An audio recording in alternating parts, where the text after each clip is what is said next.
One youth was found dead at Singzamai Chongthamlaikai under Singzamai police station this morning. Police deposited the body at Winsmore for verification.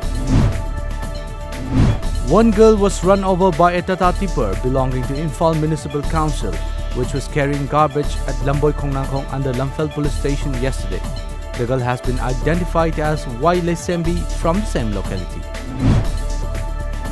As a part of security measures taken up by the state police ahead of the Indian Independence Day celebration, a team of Thoubal District Police commandos including women personnel conducted a cordon and search operation this morning at Khangabok, Sorok Wangma. Reportedly, altogether 150 men and 91 women were verified by the police. Similar search drive was also conducted by Sugnu Police this morning, wherein 100 men were verified but no one was picked up by the police. District Handloom and Textiles, Thoubal today observed the 5th National Handloom Day. In connection to this, MLA of Wangjing Wangkhai constituency, Paunam Brojen kicked off a tree plantation at Wangjing Wangkhai Laikol. Several tree saplings were planted at 6 different locations of Thoubal district. The teaching and non-teaching staffs of Standard Robert Higher Secondary School to stage sit-in protest in front of the school demanding justice for Babysana.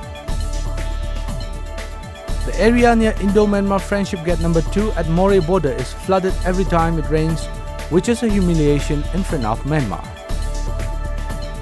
Tentha constituency MLA P. Brojan stated that we must cultivate the habit of planting trees to fight the rapid climate change.